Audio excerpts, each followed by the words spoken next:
Tiene más de 28 años de experiencia en la industria automotriz en México.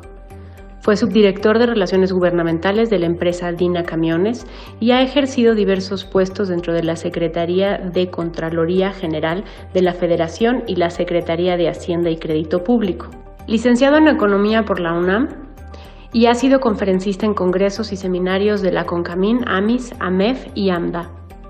El director general de la Asociación Mexicana de la Industria Automotriz, Fausto Cuevas Mesa, en Milenio Negocios. Muy buenas noches, bienvenidos a Milenio Negocios Televisión, este programa que hacemos ahora desde casa con Regina Reyes Heroles cada semana. Hola, muy buenas noches. Hoy con el sector automotriz. Sin duda, y es uno de los sectores más importantes para la economía de México, sin duda. Ha sido uno de los sectores nodales en toda la renegociación del Tratado de Libre Comercio y ahora está viviendo una situación verdaderamente crítica. Por eso invitamos a Fausto, como vieron ustedes recién. Y mi primera pregunta justo iba en este sentido, Fausto. Este fin de semana se anunció primero que en julio entraría en vigor el TIMEC, pero también que las Secretarías de Relaciones Exteriores de los tres socios están tratando de alinearse y declarar o de tratar de unificar que la industria automotriz sea una industria esencial. Quería preguntarte primero cuán viable verías esto en el mediano plazo, y la otra es ¿de qué tamaño es el daño que está haciendo esta epidemia al sector automotriz? Gracias. Bueno, en primer lugar, gracias por la invitación, Bárbara, Regina. Mucho gusto estar con ustedes en su programa. La verdad es que respecto al daño es muy difícil dar una... Es algo sin precedentes en la historia de la industria. De este tamaño y a nivel mundial. Sí. Es realmente evidente que la cadena productiva se ha detenido y a la hora de regresar, pues estamos regresando en tiempos diferentes en los distintos países. Dependiendo cómo fue iniciando esta epidemia, pues en cada país. Y esto es lo que sucede pues también en la región de América del Norte. Los ritmos de inicio de la pandemia en Estados Unidos, en Canadá y en México, pues no fueron los mismos. Claro. Lo que estamos buscando es cómo podemos coordinarnos para que el regreso sea realmente pues útil a toda la cadena y no haya uno de los eslabones que vaya a pues disromper esta situación, es decir, que vaya a obstaculizar el regreso gradual de toda la industria en su conjunto. Pero para poner un poco en contexto, Fausto, ¿de qué tamaño es esta industria? ¿Cuántos empleos hoy están en su casa por esta cuarentena y de qué peso es la industria dentro del PIB mexicano? Bueno, el número cercano a lo que dice el comunicado de las 5 secretarías que lo publican el viernes pasado es cercano al 1,000,000 de personas. Nosotros tenemos una cifra alrededor de 980,000 empleos. Lo realmente importante es que son 980,000 familias. Claro.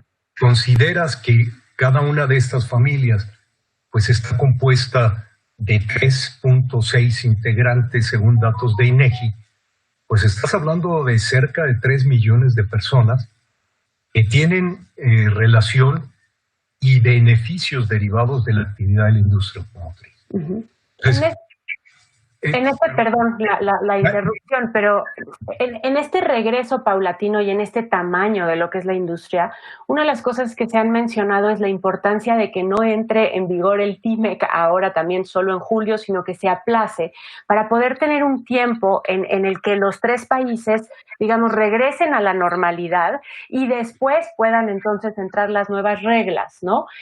¿Por qué es tan importante eso en particular para México? Bueno, antes de dar respuesta a tu pregunta, me gustaría nada más complementar lo que me habla Bárbara, y es en el sentido de nuestra participación en el Producto Interno Bruto, en lo que es manufactura, La industria automotriz representa el 20.5% del producto manufacturero.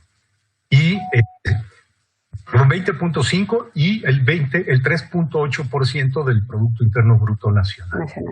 Entonces, tenemos aparte, de acuerdo a datos del INEGI, según la matriz de insumo-producto, tenemos un impacto en 165 actividades económicas. 95 tienen que ver con industria, con manufactura, y 70 tienen que ver con comercio y servicios. Es decir, el multiplicador, el efecto multiplicador de la industria es realmente importante, como bien lo dice el comunicado del gobierno el viernes pasado. Somos un sector esencial, muy importante para la economía del país.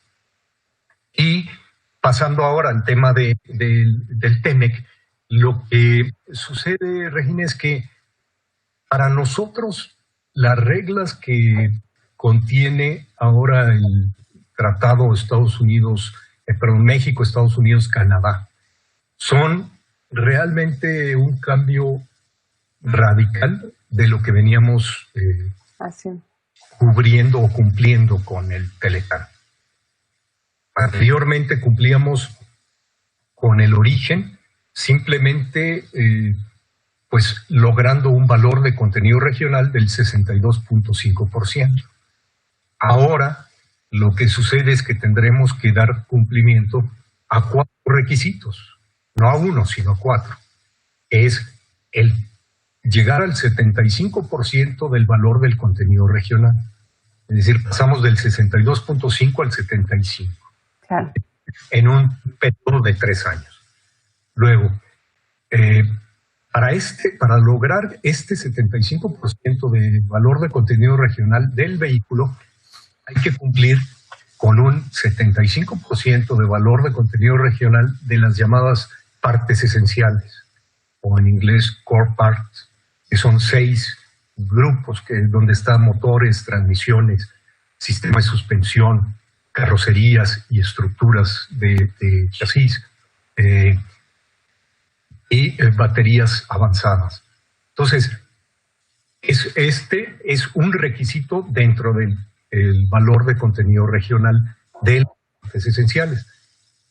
Tenemos otro requisito adicional que es el de acero y aluminio.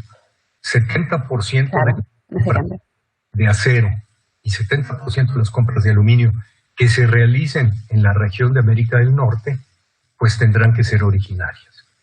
Y finalmente, el otro requisito adicional es el del valor del contenido laboral. Claro. Establece que el 40% del valor del vehículo deberá haber sido producido en una región de salarios elevados, esto es de más de $16 la hora. Sí. Los de pasajeros, y 45% en el caso de vehículos comerciales ligeros. Entonces, como ves, son 4 requisitos en lugar de 1, y muy complejos, a los que hay que estar pues buscando la forma en cómo vas a demostrar que cumples con el nuevo requerimiento. Yo tengo una pregunta un poco más allá de esto, ¿no? Digo, más allá de que las secretarías de economía de los 3 países o los negociadores logren unificar qué significa esencial para los 3 países, que creo que es algo que quedó olvidado en las negociaciones porque no sabíamos que iba a pasar esto. Pero mi mayor duda es, hoy la producción mexicana automotriz, el 80% va a Estados Unidos. Vamos a empezar a prender una máquina que ¿está en condiciones de comprar el mercado estadounidense el volumen de coches que vamos a empezar a producir dentro de esta situación donde nadie está comprando nada? Bueno, de hecho, por eso es la coordinación. Tendremos que regresar de forma paulatina, gradual, conforme a la demanda de nuestros propios clientes en Estados Unidos. O sea, no es como que regresamos mañana todo mundo a trabajar y a producir. Pues, como si acá no pasó nada. Así es. O sea, tendremos que hacerlo de acuerdo a cómo nos esté generando la demanda. Y, por cierto, lo que sucede es que también en Estados Unidos y en Canadá, el regreso tampoco es simultáneo e inmediato en todos los casos. Entonces, Esto es lo que nos tiene todavía pues con un nivel alto de incertidumbre de cómo es que vamos a estar volviendo a esta actividad, yo diría normal, pero anormal. Sí. No es posible que regresemos justamente a lo mismo que teníamos antes de esta coyuntura de emergencia pandémica. Y en ese contexto de ese nuevo normal que no terminamos de entender, se ha visto en algunos otros países cómo va, ¿no? O sea, cómo va moviéndose. China, sorprendentemente, hubo un pico, ¿no? En la compra de autos, por ejemplo. La gente se sintió que era más seguro tener un auto para moverse. O sea, un poquito qué es lo que están esperando, qué podríamos aprender de otros países que a lo mejor han iniciado estas cadenas de producción antes que nosotros. Bueno, justamente ahí lo que nosotros estamos haciendo es replicar los protocolos y procedimientos sanitarios que ya se han venido aplicando en los lugares en donde está la misma industria y ha estado empezando a regresar a trabajar. O sea, es muy importante que tengamos en cuenta estos protocolos para evitar el regreso de los contagios. Este es el principal tema. ¿Cómo regresamos ordenadamente de modo que evitemos que vuelva a crecer el tema de los contagios?